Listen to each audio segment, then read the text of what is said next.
Okay, then let's give everyone else a computer, right? Set.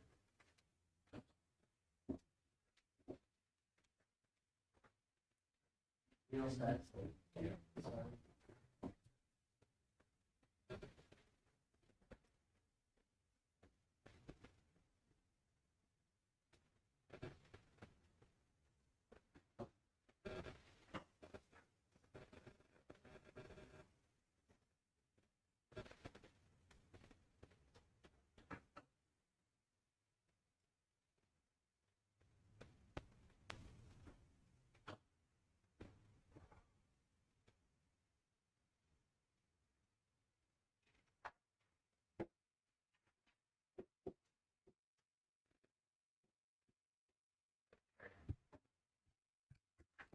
Okay, good afternoon. We'll be calling the June 11th, 2026 LAFCO meeting to order. Can we have the Pledge of Allegiance led by Commissioner Kosmicki? To the flag of the United States of America and to the republic for which it stands, one nation, under God, indivisible, with liberty and justice for all. Thank you. Is there a motion to approve the affidavit of, roll call, excuse me, I skipped roll call. Thank you. Can we have roll call, please? Commissioner Kosmicki, Here. Commissioner Mello, Here. Commissioner Jordan, Here. and Chair Zinger. Here. And Commissioner Stevens is absent. Thank you. Thank you. Next, 3.1. Is there a motion to approve the affidavit of posting agenda? I make a motion to approve the affidavit of posting. Is there a second? Second. Great. All in favor? Aye. All right. Public comment. Is there any public comment for items not on the agenda? There's no public comment. Thank you. Moving to consent agenda. The two items on consent. Is there any public comment on consent? There's no Great. public comment. Thank you. Do any commissioners have any wish to pull any of the consent items? If not, I'll entertain a motion to approve consent agenda. Move to approve. Second. Okay, we have first and second. All in favor? Aye. Aye. Aye. Next, 6.1, public hearing items, final budget for fiscal year 26-27. This our executive director have anything on this or great? Yep. I'll just run you through it really quickly. You have in front of you a resolution. You will have to conduct a public hearing as part of this item. The final budget, the proposed final budget is almost entirely the same as the proposed budget that you approved back in April, with the exception of one line item, and which is the tech support line item. Given the approval of the new doc access subscription at a rate of $3,000 per year, which was a little bit less than what was anticipated, so the adjustment is now for $10,500. That's in green font, the very first line item in Exhibit A. That had a very nominal impact on the total budget, and otherwise there were no changes. Thank you. Okay, so I guess officially open the public hearing here for the public. Is there any? I don't believe there is any comments. No public comments. Okay, bring it back to the commission then. Any commissioners have any questions or comments on item 6.1? Yes. Thank you. That first item, 619.144, does the 10,500 include the 4,000? No, the 4,000 is for this budget year, the end of 25-26. Okay. Because we hadn't anticipated the subscription for doc access, and it's due before the end of the fiscal year. So it will be due again back in June of next year, Okay, or perfect. whatever it is. Okay, okay. Thank you for that. Thank you. Sure. Anything else from the commission? Okay. All right, well then, is there a motion to approve the resolution approving the final budget as stated? Move to approve. I'm sorry, did you conduct a public hearing? Oh, I think so. Yes, and then You it was opened and closed. closed it, okay. Yes, Sorry, I I- closed it very quickly, very okay, just quickly. making sure, okay.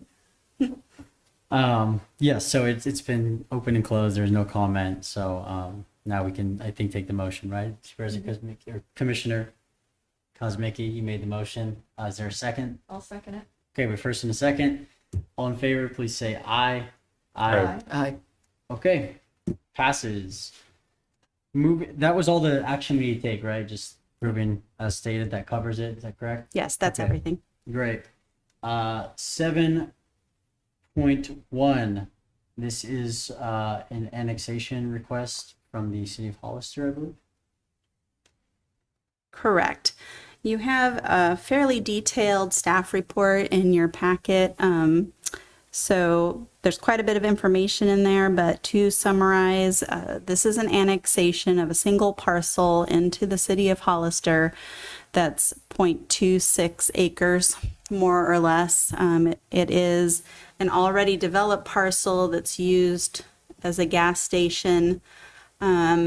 And it is an island, so it's entirely surrounded by the city limits already. So it's a really straightforward annexation. It is consistent with all factors that were reviewed as part of the staff report, in particular, logical boundaries and the policies on annexation of islands or inclusion of islands in the city. I will just quickly share my screen so you can see the map.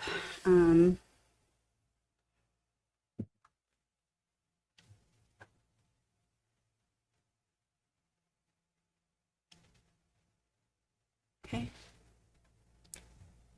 I don't know if there's a way to make that bigger, but it's down near the V of Prospect Avenue and Highway 25. As you can see, the pink is the city limits, the crosshatched is the parcel in question. If you want to see a little bit of a zoom out, that's where it is compared to the rest of the city limits. So I don't know how much more I can add. There's a couple of recommendations in that staff report. Let me go down. Recommend that you consider both of the recommendations that are, I think, on the last page or second to last page. No. Sorry. I think you Is passed. it? Did I?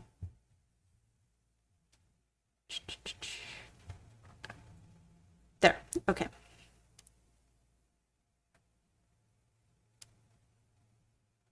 So fairly straightforward. The recommendation and suggested motions are to adopt Resolution 2026-03 that would approve the annexation of the territory shown in the approved map and the legal description for that LAFCO file, and subject to the terms and conditions that were identified in the resolution. There are no particularly exceptional conditions that are in the resolution to point out. They're fairly standard. And once those conditions are met, I'll be able to file the certificate of completion. Something else to point out, though, is that this application, because it's a single parcel and the property owner has approved of the application, and there were no other protests received, means that, one, you're not conducting a public hearing here today, and two, following the approval of the annexation, we will not be conducting a protest hearing that would be usual for an annexation. But because of those two reasons, it is exempt from both of those items. So suggested motions would be number one, finding that the commission has reviewed and considered the notice of exemption and that the annexation is categorically exempt from CEQA. And then number 2, adopting the resolution approving the annexation subject to the conditions. Thank you. Open up for public comment. Is there any public comment on this item? There's no public comment. Great, thank you. The commissioners have any questions, comments on this? Yes. I am so super excited about this. This is the first, I mean, we've been talking about islands for however long I've been on the commission. So to see this come before us with everything that you put in here, I mean, it doesn't leave much room for questions. You answered everything. One of the best reports that I've seen. But to follow everything up, what's affected, and then to have the analysis on why this is the way to go was awesome. Very little homework to do on this one. I love the straightforwardness, and I love that we've got to actually see one of these happen and get rid of one island out of, I don't remember how many there are, but yeah, thank you for this. Thanks to the city of Hollister and the property owner and getting together and finally making this happen. 2 years later. Yeah, this is awesome. Thank you. I appreciate it as a commissioner to see something move forward. Thanks. Thank you. Mr. Chair, Yes. so what kind of communication has the county, how much involvement has the county had on this as far as being a party to all of this, aside from it coming to LAFCO? And I'm not allowed to say I'm a county supervisor here, I guess. So what sort of communication has there been with the county? I don't remember anything coming to the county board. I don't believe it did. Just because I do feel like that should be a courtesy at the very least, to see what, commentary there might be from the county, and to see if there might be concerns or anything related Right. to this. And that is one of the requirements, and we send out to affected agencies a notice that we received the application and invite comment on it, and I did not receive comment. It goes to the planning department and Well, other. and that doesn't necessarily come to the board of supervisors though, who may want to have dialogue on this, because the county, I understand the concept of islands and LAFCO's role in annexing islands, but I do feel like the county board as a whole should at least have some dialogue on this before it just gets sort of rubber stamped. That's my take on it. Is just at least send it back to the county board, not just planning department. There are implications, I think, clearly for this potential annexation to the county. We don't need to get into those, obviously, but there are clearly implications to the county. And I just think there should at least be that courtesy of allowing the county board as a whole to provide input if the county board as a whole wants to provide input on it. And I don't know how customary that is. I understand you said you sent it to the planning department, but a lot of times there may be a disconnect, or maybe they think it's something that they would just give a thumbs up to, but I just don't want to leave, because it is a very significant change in land use to a property that's fairly significant, I will say, to the county, that I don't think we want to just go forward with this without at least having courtesy of getting that formal input from the board of supervisors. Can I ask, is it time sensitive, or could we bring it to the board of supervisors to provide comment and then bring it back if that was the request? You certainly could. It's not traditional that the entire board would comment on an application like this, because it is particularly streamlined. Like I said, you have landowner approval, and it's a single parcel that's an island, so it is part of the streamlined island annexation process that's in the law. So it's certainly not customary. It could occur. Also, in addition to that, there's a master tax sharing agreement already in place. So for industrial properties of this nature, so one other reason that it doesn't go through the board review process for comment, because it's Right. already been approved. Right, and that I was involved in negotiating that tax sharing agreement, and that you know, it was really the intent of that tax sharing agreement when it was negotiated was largely to address new commercial. So if somebody wanted to develop on, for instance, the outskirts, or if this was a property that wasn't already developed and already active as a business that's producing significant revenue, you know, that's really what the intent was at the time of that. So I just think just to make sure we're not missing anything, just to be good partners with the county, considering this is one of, I think, if I'm not mistaken, one of 3 gas stations in the unincorporated area, that I just think that we should at least get that, allow the Board of Supervisors to provide input if they would like to. And if they don't want to, then we just obviously would just approve it. And I don't see any harm in putting it off for, you know, a couple months. Yeah. Yes. You referenced, Commissioner Cosmic, you referenced a major change in land use, but it's not. No, I didn't say there was a change in land use. You did. You said it was a major change in land No, I use. said if there is a major change in land use, I think you just misunderstood what I was trying to say. But there is not, correct? It's still. I didn't say- and the rest okay. of the You can argue with yourself then. rest of the parcel is not changing, correct? Correct. It will remain the same. So for this, Understood. That's fully understood by me. That's not something that I meant to imply, if that was the implication that was. so this, I don't understand the reasoning for it going before the Board of Supervisors if there is no change in land use and there's already a tax sharing agreement in place. So this was anticipated by both parties.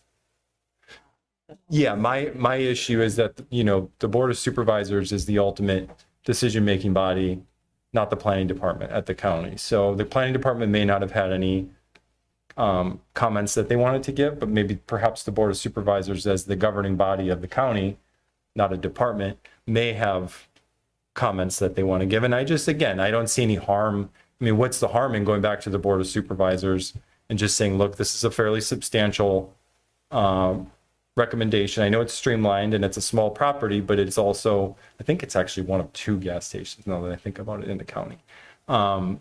So it, you know, I just don't see harm in, at least, I'm not saying I'm necessarily going to oppose this. I just want to have a conversation with my colleagues and be able to explain to them, you know, if they get surprised by this, there may be some dissension as to why, as partners, did we not at least have the opportunity? Because I'm going to mention that I'm a supervisor here, since I am.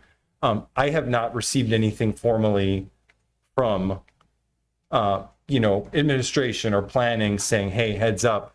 I know as a LAFCO member, I knew this was coming, but we have 3 other board members who are not on LAFCO, who I can't talk about this with, who may want to have some input. And I think just to avoid the possibility of, you know, there being this notion that, hey, you missed something, or I wish we could have at least given some commentary. I did not know that the planning department received this. I also think it should just be a customary, if we're going to do these annexations, I think perhaps CCing the Board of Supervisors so they're aware of it, might be another avenue to go. So it's just that we don't miss any potential points or concerns that individuals on the board may have.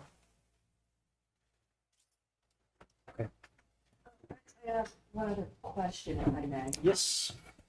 There is a wastewater component in this. They have sewer now. Who decides, at what point is a decision made to bring it into the wastewater plant? I know there's a component that if something fails, or is it just because they want to? And then they have to go through the city of Hollister, but that's just an approval process on their part, correct? Correct. It's if the system fails, the septic system that's there fails, then they would have to be connected to the city system. Because it is It would be could part. potentially then, it could potentially be annexed into the city, so they would be required at some point to provide that service. They already provide the water. Right. Okay. Right. I would say eventually they'll be connected because eventually the system will fail and have to connect. Okay. Thank you. I just didn't understand how that whole process worked. Thank you. I'm good. Thank you. Okay. I would just say in regards to taking it to the entire board for comment, you're right in that there's no necessity to push this to occur immediately from the applicant's perspective. However, by law, we have particular dates that we have to meet in order to process an application. So once I've determined an application is complete, I have 30 days to put it on as a public hearing item, things like that, of that nature that ensure that the process continues along. So my concern with it going back to the entire board for comment is the delay. Right. Because for the wastewater MSR, we were waiting for 6 months for a comment letter to be received. So if that's what we're talking about, then that would put this well outside of the legal requirements day-wise and as far as when I'm supposed to call a hearing and you're supposed to consider it. If we're talking about that it's going to be considered on a near-term agenda, then that would be... Well, look, we have the chair of the Board of Supervisors here, so as a committee, we do have the right to make a recommendation to get it on as soon as possible, and we do have a meeting on June 23rd. So as the chair Zanger could potentially, and I would urge him to push this along to make sure that it does happen as quickly as possible. So that could mean June 23rd potentially. I can talk to my alter ego, the chair of the Board of Supervisors, about it, perhaps. And so that would be, again, I think if we can urge for something like that, then we're not delaying. It's not like this is an intentional delay tactic. It's just, I really, out of respect for the entire board and the 3 other supervisors, I just think it would be the best thing to do. If it's on a near agenda, does that keep us within the legal time frame? Is that an issue if we can hear this maybe on the next Board of Supervisors agenda or something like this? we're dark in July, so it wouldn't be until August that we would be able to hear it, but that would be fine as long as we make the August meeting. Okay, well, my opinion is I think that's probably a good route to go. I think it's always better to do more outreach and get more input than less. And I think we can probably get it on this next agenda or so without an issue. And then we could hear it in August, and that keeps us within the time frame, well within time frame. I'm fine with that. I think it's a good idea. So that's where I'm at. I don't know if there's any other comments or questions. If not, we need to. I just, as there's already a tax sharing agreement in place, I don't understand what the potential issue could be. There's a tax sharing agreement, and both the city of Hollister and the applicant are good with this. It's an island, and that's what LAFCO is all about, is trying to eliminate islands. So having it go before the board who I can't even think of what a potential issue could be if everything is already taken care of and spelt out 100% legally where the board could go with this. Even if it's just to have a conversation, that doesn't make sense. Doesn't make sense to me. I would make a motion to move this forward without going to the board and approve everything, the CEQA analysis and the annexation. Okay, so was that official? Is that your motion? That's officially my motion. Okay, there's a first. Is there a second for approving this today? Moving forward with the. I have a annexation? question. Can we take it? Do we have to get a second first, or does the I know what the legal issue is there when there's a first? Can we ask? Can we talk? Can we have a discussion now? Does anyone know? I think you have a motion on the floor right now. You need a second. You to have- need, yeah. Okay, so Unless she wants to withdraw her motion for the question. we either need a second or the motion will die and then you can remake it after the question. So whatever you guys want to do. Or you can withdraw it. Okay, well, if there's no second, then the motion, Yeah, I was gonna say, I can withdraw it, but Okay. I'm going back to it after. of course, so withdraw it and then. I just have a simple Questions. question, and that is, could we change, would it, it's not customary, is what I'm hearing, that this go before the board. Is that correct? Correct. Okay. Is it possible to move forward with this and possibly in the future, when there are other islands to be annexed, that the process be changed so that it could go to the board? I just don't see, if I may, I just don't see why we wouldn't just start doing that now if we're going to do it. And this, because this is a significant, it is a significant change. I would just recommend that, and for instance, this motion, the City Hollister City Council voted on this. So the City Council was involved with it. So and I know that's just obviously part of the legal process, but so therefore, why would the Board of Supervisors, as being on the other side of this, not at least, I'm just asking for the courtesy of input. I just think that's a good thing. That shouldn't be something that's shunned upon. I would think that we would all be embracing, why not do that? There's no downside basically. So that's kind of, I guess that's my response to that. I don't see why we wouldn't do it. So the intent of this item is to be streamlined. That's why there's several exemptions that it meets in order to shorten the process and come to the conclusion quickly. And it's just for this particular type of annexation that we're talking about. In general, yes, fine. If that's what the Board of Supervisors desires to do, great. I'll ensure that you're all on the affected agencies notification list and you can consider it as a whole board. However, you are the decision-making body for this annexation. So because it meets all of the LAFCO requirements for approval, it's consistent with all of your policies, all of the law. There's really, in my mind, no reason it shouldn't be approved. I understand that your desire to have a voice, but at the same time, I don't think whatever the Board of Supervisors has to say should change your vote on this item. So, but that is up to you to decide. I hear the direction is to ensure that the Board of Supervisors is included on that affected agencies list moving forward. But I will just say, what you just said though, that there's a requirement to send this out to, quote unquote affected agencies.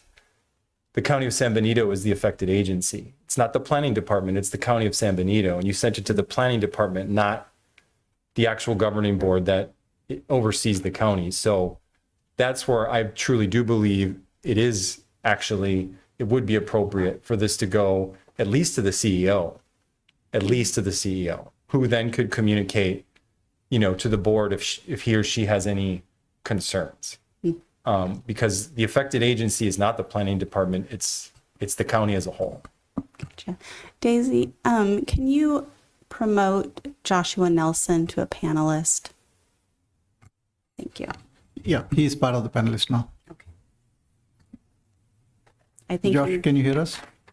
Yes, I can. Thank you. And I was just going to chime in when you were dealing with the first and the second issue, and that was resolved. So, but I'm on audio now. Thank you. Okay, thank you. Okay, I have another question. okay, great. So what is the risk for not meeting the timeline or going, if this goes to the board, what's the risk? to the property owner, to the county, to the city? What are the risks? No risks because you need to have a person that would be interested in making it an issue, and I don't think that either would. But if we make the August meeting, it should be fine, and that's not a concern. Does that pass the 30 days though?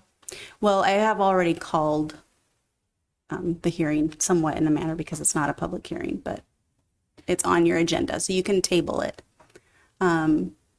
So that's not an issue, the 30 days. It's a non-issue? Okay. I still make a motion to move forward. Okay.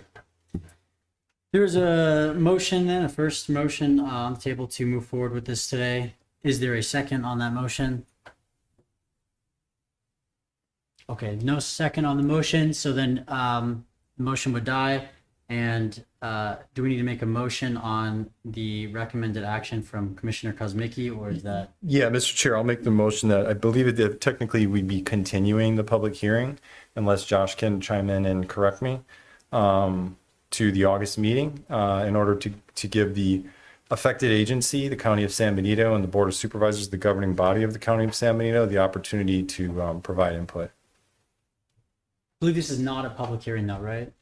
Correct. Is that what you said? So the But item, continue. Oh, I'm the item. sorry. Yeah, my recommendation would be to continue the item.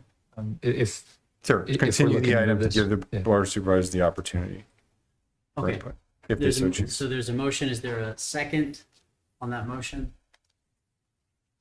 I'll second. Okay, we have a first and a second. All those in favor, say aye. Aye. Those against? No? Okay. 3-1, the motion passes, so the item will be continued. Next, we have 7.2, release of the City of Hollister and City of San Juan Bautista municipal service reviews for public review. Commissioner Zager, if I could just make a comment, if you guys can speak into the mic. I know there was a little bit of issues on hearing you guys on Zoom. Okay, sorry, thank you. Thank you. Work on that more.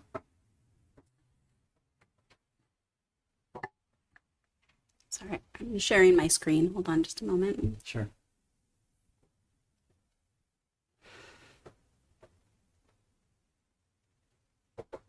Okay, this presentation is in your packet. So if you want to follow along there as well, you might have easier time following along. There's quite a bit of content on some of the slides that can be in smaller font, so my apologies. So you have 2 municipal service reviews in front of you, one for the City of Hollister, one for the City of San Juan Bautista. We have separated them from the sphere of influence update to ensure you're only considering the municipal service review at this time. And one for each of the cities. We will eventually consider the spheres of influence following adoption or approval of the municipal service review. Likely one at a time to ensure that you can give it your full attention. And they could be contentious in nature, so that's why I would recommend going that path. So the item in front of you today is to release the reports for public review. You are required to release for at least a 21-day review period. But in this case, it could certainly be longer because we are dark in July, so we wouldn't be back to consider it until August. So I did put a due date in the packet of, I think, towards the beginning of August that gives about a month for review by agencies. Each of the cities have reviewed their own respective municipal service reviews at the staff level. So they should be ideally accurate. So just in your presentation that's in front of you, we already know what a municipal service review is. Just a reminder that these are the determinations that a municipal service review must come to. So that's why the content is organized in the manner that it is. The determinations are like high-level findings. Those are found at the end of the city, each of the city sections, and then at the very end of the document as an appendix is a summary of all of the determinations that are made. In addition to that, we make recommendations, and those are found in the executive summary. So if you have limited time and want to review the report, I recommend 1, going through the executive summary, and 2, reading through the appendix of determinations.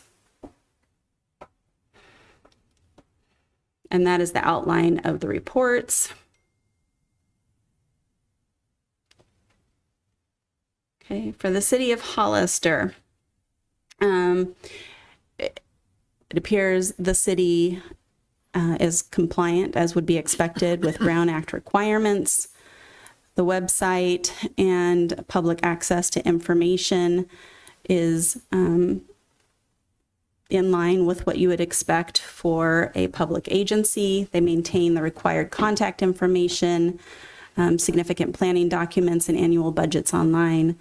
And they conduct active outreach through social media, newsletters, and notices to educate the community about services and programs. As far as recommendations, we do recommend that they ensure they have timely completion and up-to-date ethics training certifications and Form 700s available on their website.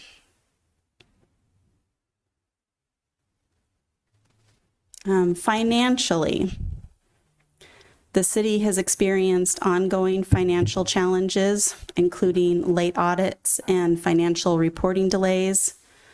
Their most recent complete audit was in fiscal year 2021 that identified weaknesses in financial closing and grant management. Let's see here. The required financial transaction report for fiscal year 21-22 was not submitted to the state, and that potentially affects eligibility for state funding. The city recorded recurring budget deficits, including a 9% deficit in fiscal year 22-23. The general fund reserves were about 12% below the city's 20% reserve target. Revenue growth has been limited by outdated fees, slow sales tax growth, and the expiration of federal relief funding.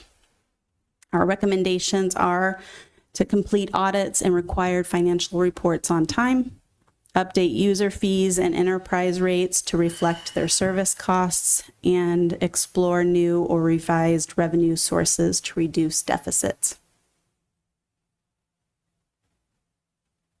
As far as services go, for fire services, Hollister Fire Department serves Hollister, San Juan Bautista, and much of San Benito County. The large service area that they serve contributes to longer response times, especially in rural areas. Funding constraints affect staffing, equipment, and facility maintenance. Minor station upgrades are planned over the next 2 years. Fire Station 3 requires major renovation or replacement, and funding sources have been identified, but no timeline is set for that. A recommendation is to develop a strategic plan to guide staffing, facility improvements, and service priorities. For law enforcement, the police department provides city services. The sheriff's office and CHP serve surrounding areas and highways. The department has 37 sworn officers, which is below the national average for similar sized cities. Staffing shortages and increased call volumes contribute to slightly longer response times. Their volunteers and policing program helps support officers, and planned improvements include a new dispatch and real-time crime center. A staffing study is scheduled for 2026 to assess future personnel needs. For water services, they are coordinated with Sunny Slope County Water District and generally meet standards.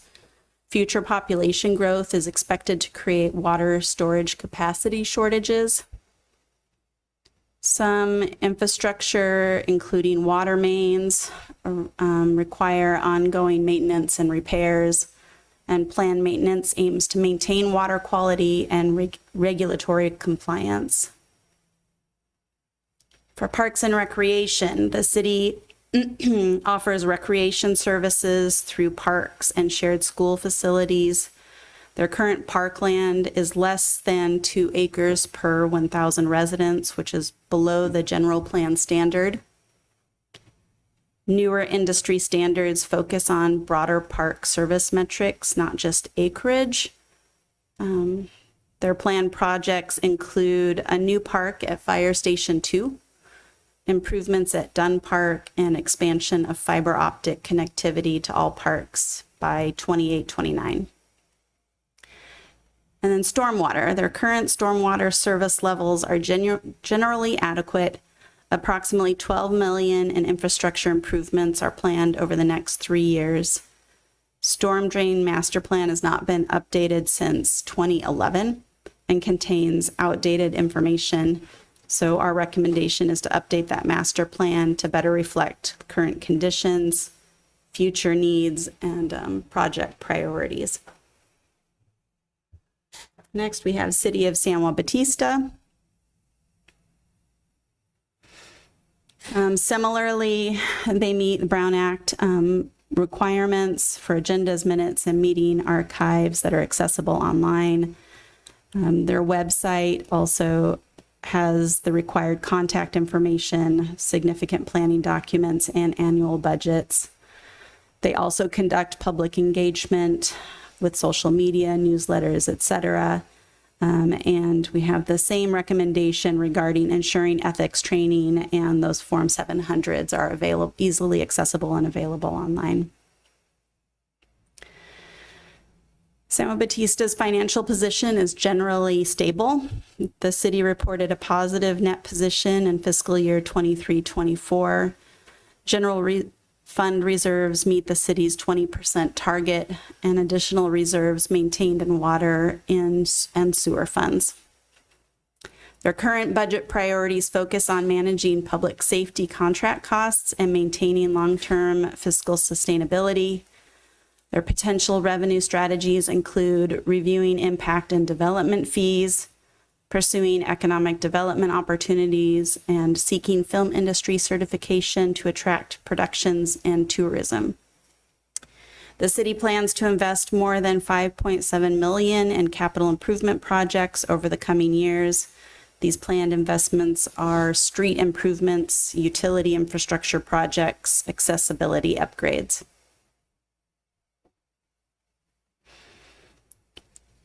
As far as their services go, water services, the city has historically faced water quality issues, including high iron levels and hard water from groundwater wells. A project is underway to blend treated surface water with groundwater in partnership with the San Benito County Water District to improve water quality and system reliability. Our recommendations are to continue water quality monitoring and testing, of course, as required by law. Maintain emergency preparedness plans, conduct public outreach and education, and pursue grants and low-interest loans to support long-term infrastructure needs and system resilience. For parks and recreation, the city has limited parkland, but provides recreation opportunities through parks and community facilities. Planned improvements are intended to enhance park amenities and accessibility.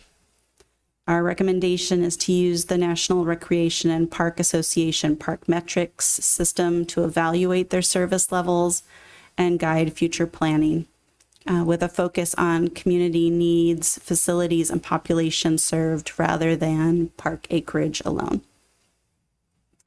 For fire services, fire and emergency medical services are provided through a contract with the Hollister Fire Department. The city's fire station is staffed 24/7.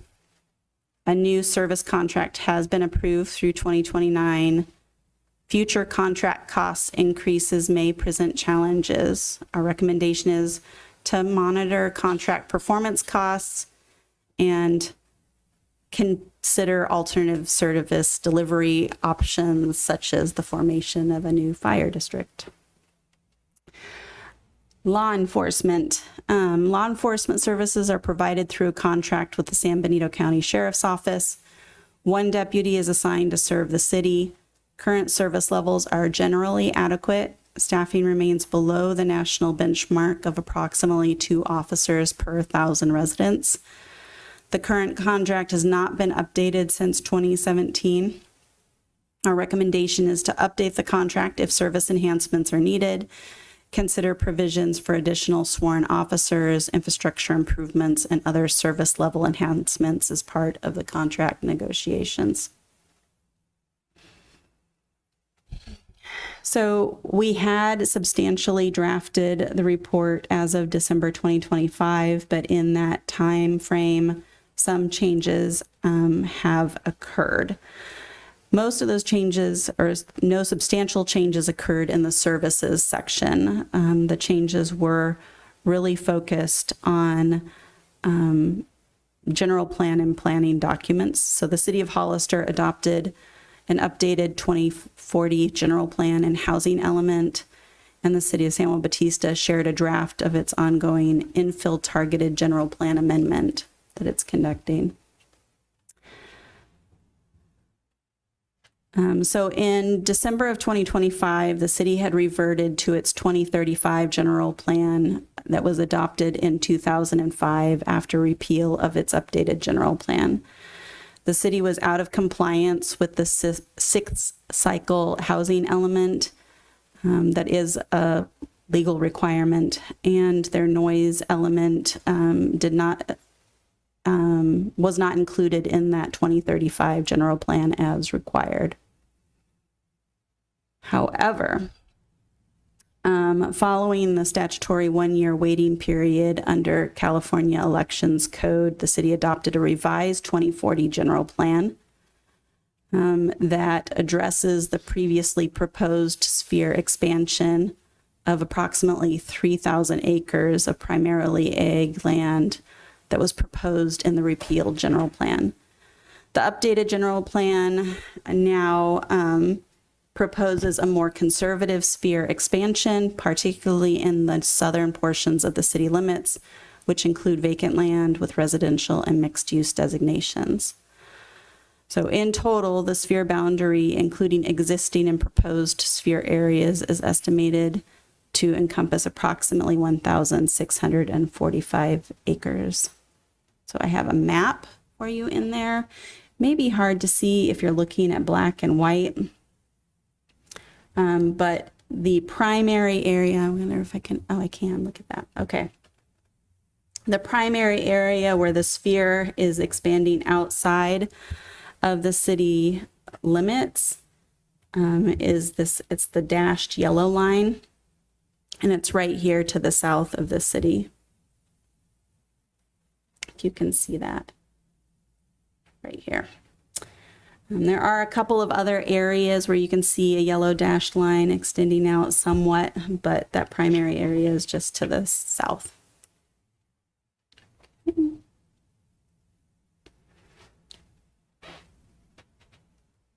In conjunction with the 2040 general plan, the city has adopted a housing element, and that is under review by HCD right now. And there is a noise element in the general plan as well. Okay. So for the city of San Juan Bautista, as of December 2025, the city was non-compliant with the 6th cycle housing element. And since 2023, multiple drafts were submitted to the California Department of Housing and Community Development. And in February of 2026, the city's 6th cycle housing element was certified following subsequent revisions addressing HDCD comments to ensure compliance with the housing element law. So yay, they are in compliance now. As far as the sphere of influence goes, the city's general plan, the sphere of influence that was proposed or adopted, let's see here. their old general plan,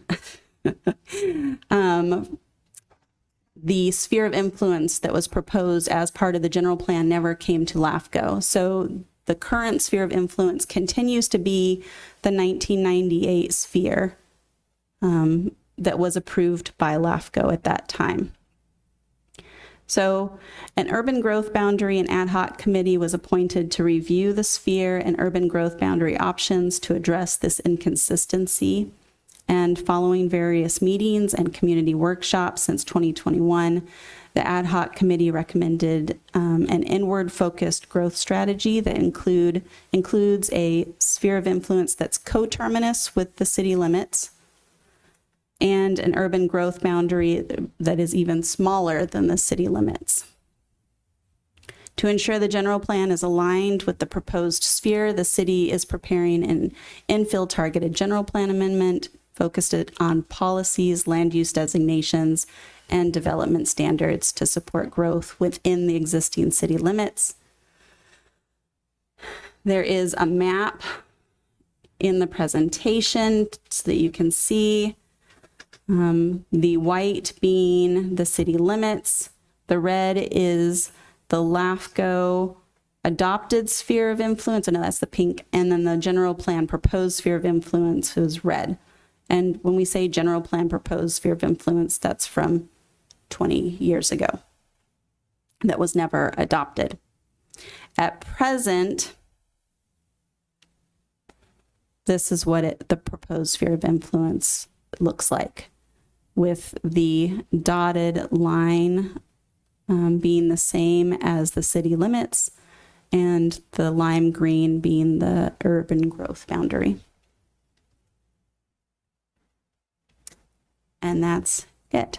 So as far as today goes, you're releasing the municipal service reviews for public review and comment with consideration of approval at the August meeting. What you would be approving at the August meeting is just the determinations part. It's not every word that's in the report. But otherwise, I'm available if you have any questions. Thank you. Is there any public comment online? There's no public comment. Thank you. Any questions from the commission? Comments, questions? Yeah, no, thank you for this. Yeah, obviously where we're at in the process is doing the engagement. So just wondering what the plan for like how we get this out to people, as many people as possible, so there's a full understanding in the public for people who are interested. Yeah, that's a good question. And it's often something that LAFCOs struggle with because people generally don't know unless they go looking for it. So certainly announcements on our website and announcements on other available postings for the cities and the county. As far as when we go to adopt, that will have to be noticed as a public hearing. So there will be a notice 21 days prior to that. So we will also likely get some comments following that notification. Otherwise, I'm open if there are other thoughts on how to ensure that the public is aware, and we're soliciting their feedback and input. Yeah, and my recommendation would be to urge the cities to kind of take the reins on it and get it out to the public in whatever avenues they see fit that are going to maximize eyes on it, basically. If that's something we can do with this, then that's what I would recommend. Great. Thank you. Questions, comments? Both. Thank you. Yeah, I would take that up as well, giving this to the cities in conjunction with LAFCO's postings, but offer it up to the cities and have them have it on as a public hearing in their regular meeting. Can't get on San Juan's agenda though until August, third Tuesday in August, because they have a meeting this coming Tuesday, and the agenda's already posted.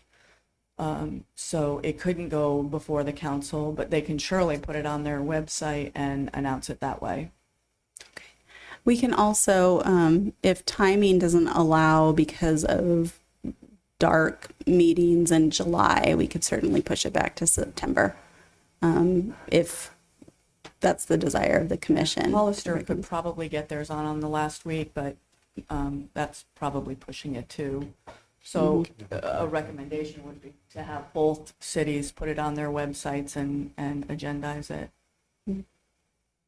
I did have one more question. You talked about the city of San Juan Bautista and for fire services going to proposing a fire district. I didn't hear that in the city of Hollister's.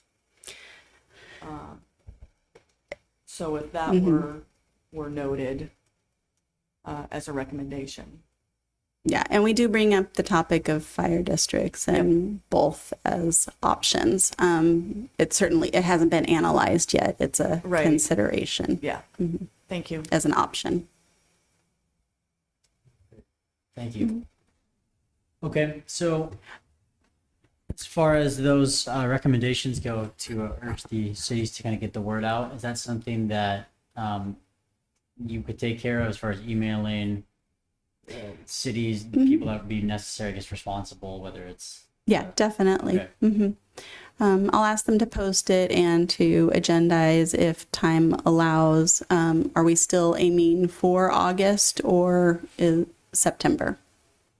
It sounds like we might have to do September, if I'm not mistaken, if San Juan. Agendize probably. And we have no guarantees Hollister can agendize it at the end of the month either. It's Right. budget time and agendas are fairly It's packed. busy. And this would only be sorry to interrupt. You're This would fine. only be to get it out to the public in a wider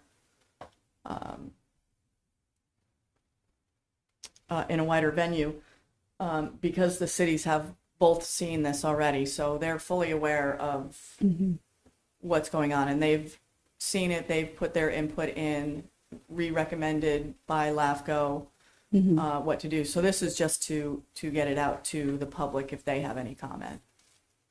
Yeah, I don't.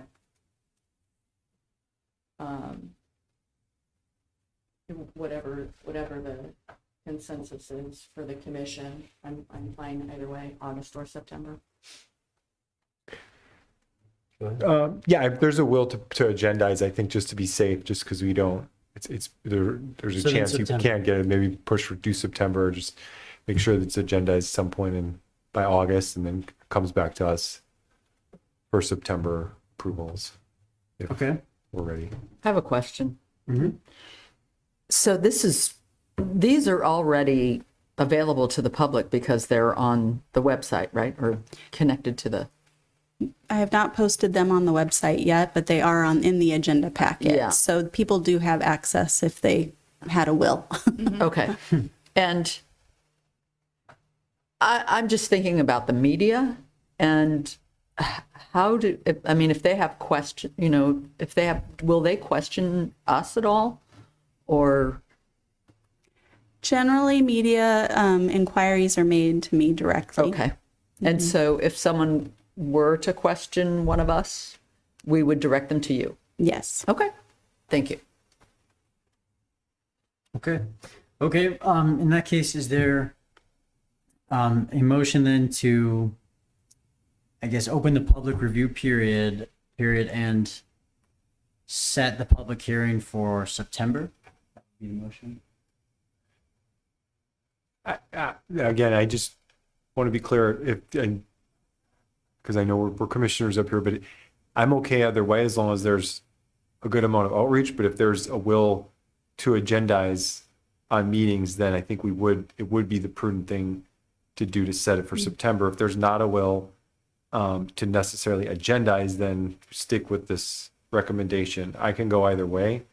That may be something that Commissioner Jordan, just having knowledge of San Juan agendas and whatnot, you may have a better grasp. And then you also brought up wanting to agendize it. So if that's like a sticking point for you, then we would probably want to do September. If it's not a sticking point, then my recommendation would just be to communicate to the cities to please, do your best to do outreach and then bring it back in August. I'm fine with bringing it back in August. LAFCO has done an amazing job of outreach for previous issues. So I'm fine with having LAFCO do the outreach and bringing it in August. I would be fine with that. If it's okay, I'll make the motion that's recommended, open the public review period to end July 10th, set the public hearing to consider adoption for August 13th. Okay, is there a second? Second. Okay, I think she got it on that. So there's a first and a second. All those in favor? Aye. Aye. Aye. None opposed. Great. Okay, great. Thank you.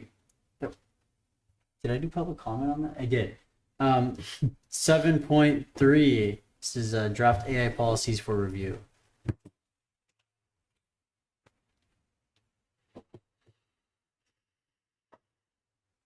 Okay, you have a set of draft policies in your packet. These are kind of a first of their kind for LAFCOs. I was asked to present on AI at the Cal LAFCO staff workshop that just occurred in May. It was really well received. One of the requests by many people was regarding how to go about having policies for AI. So it seemed timely to develop these and just wanted to walk through the draft version. If you have any comments, I can make edits as we go through. If not, then I would bring them back for your consideration in August again. But the outline I have on the screen that I'm sharing with you highlighted some of the more key or critical aspects. First and foremost is to ensure that use of AI is consistent with applicable law, that it protects the integrity of LAFCO decision-making, that it safeguards confidential information and promotes transparency and public trust. I think that's really important to outline here. Really, in a nutshell, it's creating guardrails for use because we are using it and it's just becoming more and more prevalent in the work that we are doing. So ensuring that we have protections and limit LAFCO's liability, especially on public facing documents. It's really important. Let's see here. So scrolling through, I know it's 6 pages of policy, but in general, the idea is under general policy 5.1 that AI be used as a supplemental tool, right? That's it. It shouldn't replace human judgment, professional expertise, or the deliberative process of LAFCO. And LAFCO retains full responsibility and accountability for all decisions, actions, and official documents, regardless of whether AI was used in their preparation. If you have comments as I'm going through this, feel free to interrupt me in the moment. If there's anything you'd like to edit or change, have comments on. On this page also, it outlines what the permitted uses would be. As we move along, we might find other items that we want to add here, but for the time being, this is a fairly good list to be used for drafting preliminary documents, correspondence, or reports, summarizing publicly available information. That's one of the best uses in my mind. Assisting with formatting, editing, or organization of materials, generating outlines or preliminary analyses for staff review, project and application management, and supplemental productivity tools. Things like taking notes in Zoom, or that kind of thing. As far as prohibited uses go, the next page, AI would be prohibited with regards to final decision-making or the formulation of official LAFCO determinations without independent human review. the provision of legal advice without review by legal counsel. Can I interrupt on this one? Certainly. Can you talk about the provision of legal advice with AI, even with legal counsel review? Josh, do you want to speak to that or do you want me to?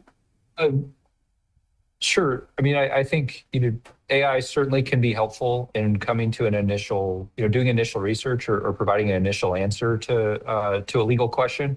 But I think the point's well taken in that ultimately legal advice has to be from a person. And so, technically can't be provided by AI itself without substantive review by a lawyer. I can tell you how I use it is if I get a letter or communication that's of a legal nature that isn't necessarily how we want to use legal funds, I will generally try to draft a draft letter in response and then send it to legal counsel for review to ensure that it's accurate. It just is a way to minimize legal costs in a way. Thank you.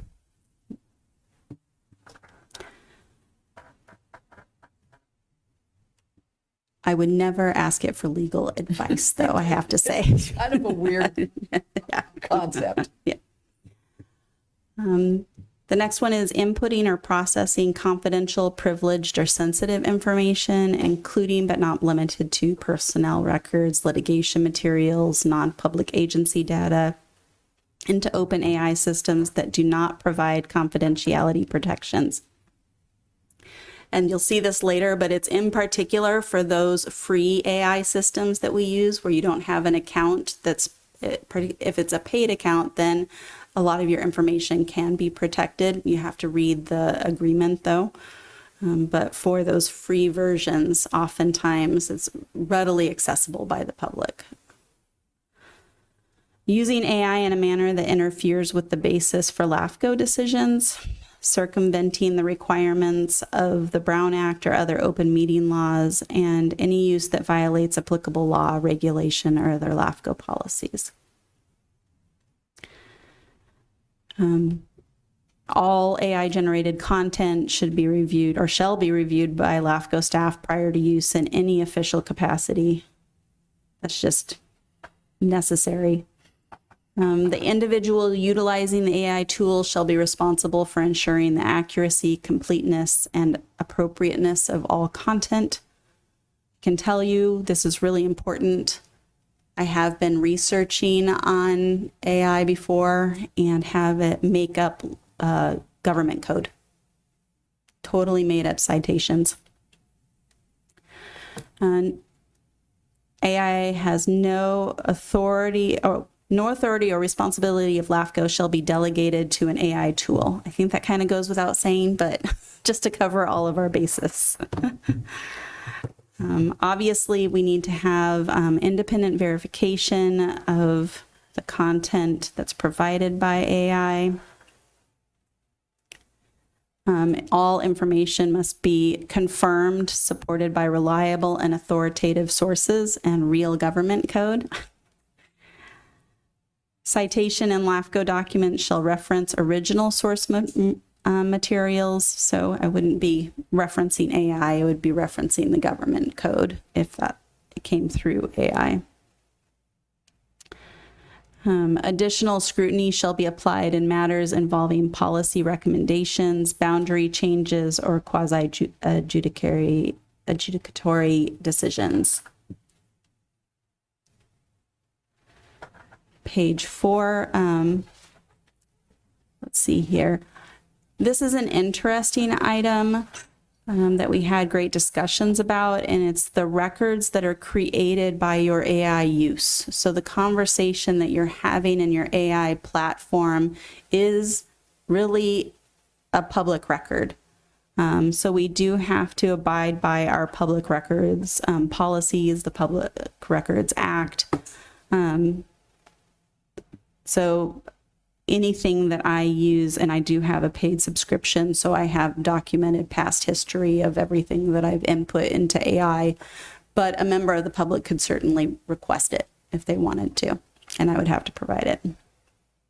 So this just outlines that those records should be retained in accordance with our records retention policies. And also, LAFCO shall disclose the use of AI in the preparation of public-facing documents. And AI tools shall not be used to conduct or simulate deliberations in violation of the Brown Act. Once again, with confidentiality and data security, we shall not input confidential, privileged, or sensitive information into AI tools. Only authorized AI tools that meet applicable security and data protection standards may be used for LAFCO business. So we'll identify what the acceptable AI platforms are that can be used. I think that this is important to outline because although my husband is really data security knowledgeable, and in fact has a certificate in AI from Johns Hopkins, not everybody has that. So if you ever did move on to a new EO, you would need to have a list of what would be acceptable platforms to be used. To the extent feasible, all users of AI systems shall strive to comply with the applicable privacy and data protection laws and policies. And then we have ethical use and bias mitigation. AI can be very biased, so all content needs to be reviewed for potential bias, discrimination, or inequitable impacts. And then we shall ensure that the use of AI aligns with principles of fairness, equity, and public accountability. We do want to make sure that we are transparent. First and foremost, that we are using it as a support tool and not a substitute for analysis, and that all official LAFCO documents are supported by verifiable source documentation, and that AI-generated content shall not be relied upon where supporting sources and/or documentation are unavailable or unverifiable. For training, that LAFCO shall provide periodic training to applicable personnel regarding appropriate use of the AI tools, the risks and limitations of AI technologies, and legal and ethical obligations under this policy. And this does authorize me or another designee to be responsible for approving authorized AI tools, implementing and administering the policy, monitoring compliance, and implementing LAFCO standard operating procedures, and then revoking use of AI tools for all users if circumstances call for such action.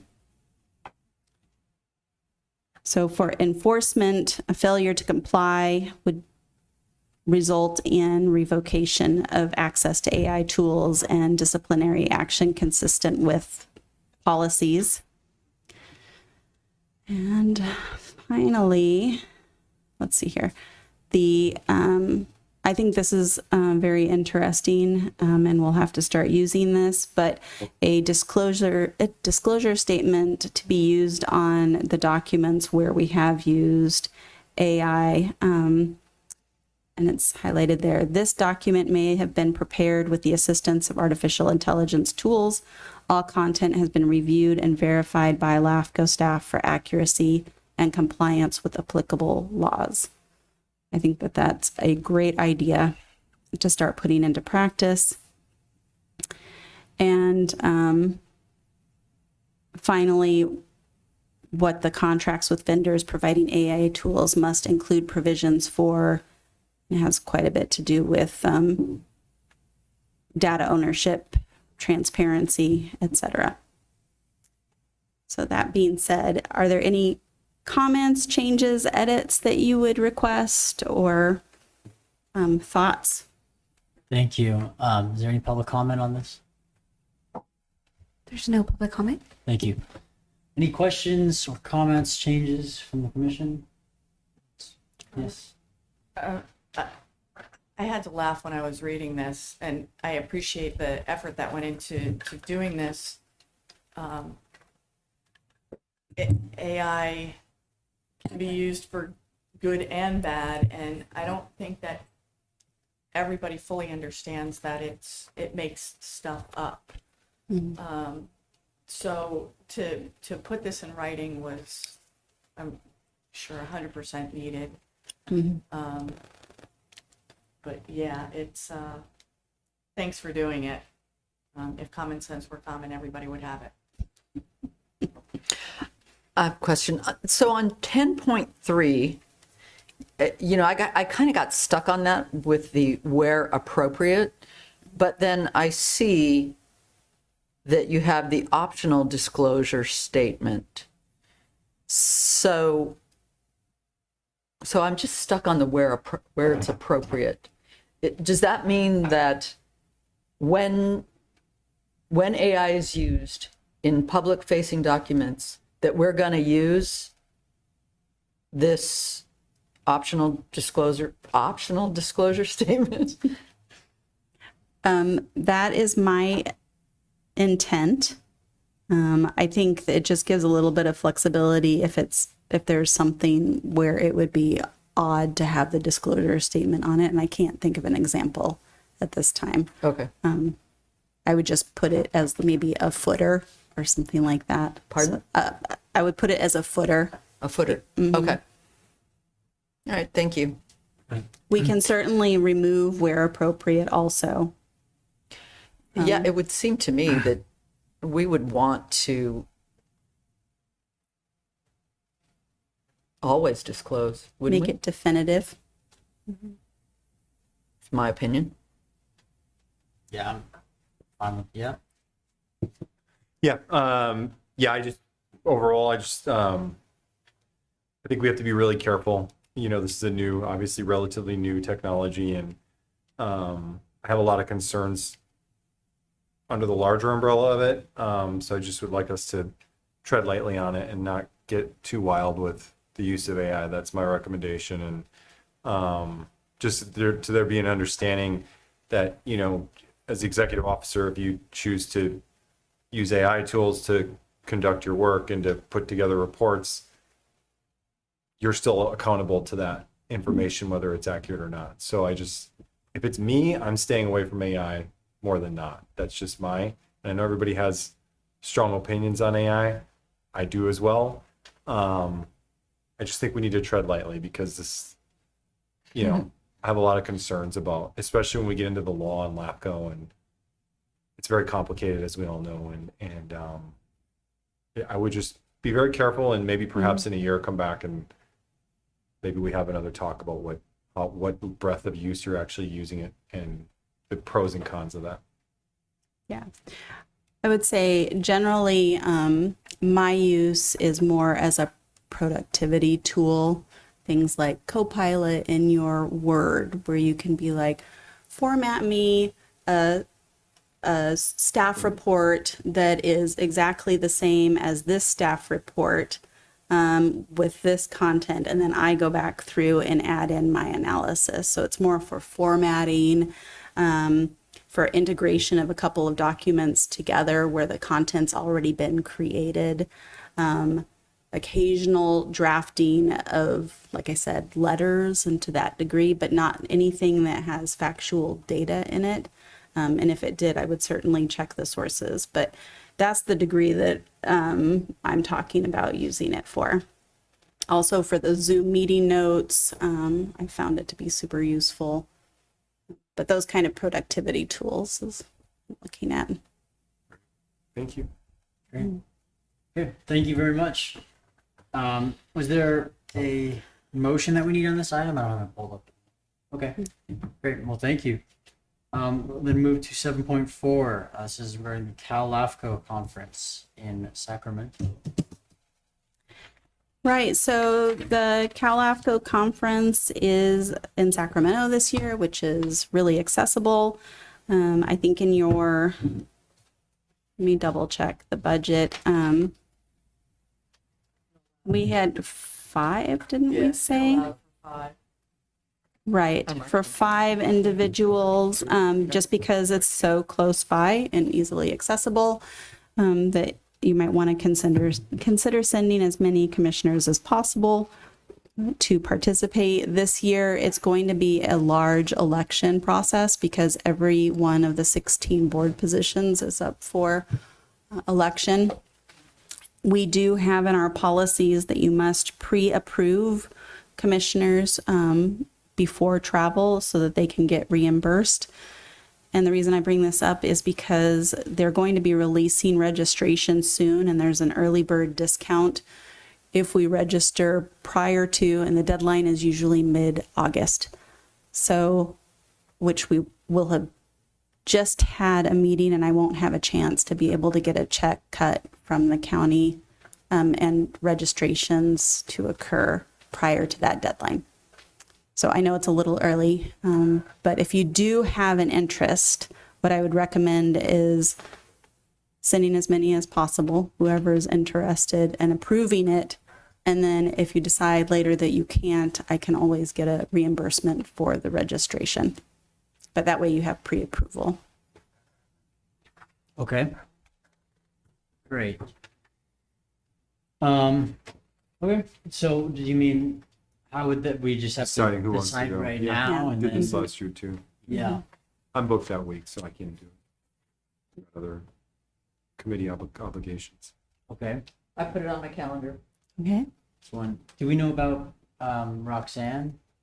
No, but I'm going to be meeting with her, so I can ask her Okay. if you want to include her on the pre-approval list, and then We if she might as decides well, she and then we can can't. just undo it, Mhm. right? Because she was the last year's, I believe. She went last year, right? Right. Yeah. Mm-hmm. You're interested in going? I'm going, yeah, interested in Make- going. Thank okay, you. yeah. And state's away, so I'm good. I'm good that week. Gonna take the train. Okay, great. You could, I think good we'll for just you. put 4 of us then, and then we can retract as we need if it doesn't work out. Does that work? Sounds good. Mhm. Okay. Okay, great. We don't need a motion for that. You got the recommendation there, right? Right, that's Got it. fine. Perfect. Okay. Next is item 8.1, Executive Officer Communications.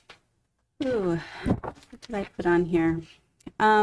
First, an item that is not on here that I do want to talk about is that we, received those grant funds. Really, Alameda LAFCO spearheaded getting the grant funds for that egg preservation blueprint project. And we finally had a first meeting. They're setting it up where they're doing one-on-one meetings with each one of the agencies that's participating to get an idea as to the atmosphere and needs of each one of the counties or LAFCOs. And we will be starting regular meetings in the next month to begin the process of compiling that blueprint report. So I'll report back on that as we move ahead. The Cal LAFCO staff workshop I already talked about. I participated in, and it was the best staff workshop that I have been to. And we presented on that AI topic, and we've been asked to do it again at the conference. So if you're coming to the conference, you'll get to see the presentation. SB 827 financial training, Cal LAFCO is offering it. There's a flyer in your packet to go online. You'll have to make sure that you have a account with Cal LAFCO. It should be free because San Benito LAFCO is a member.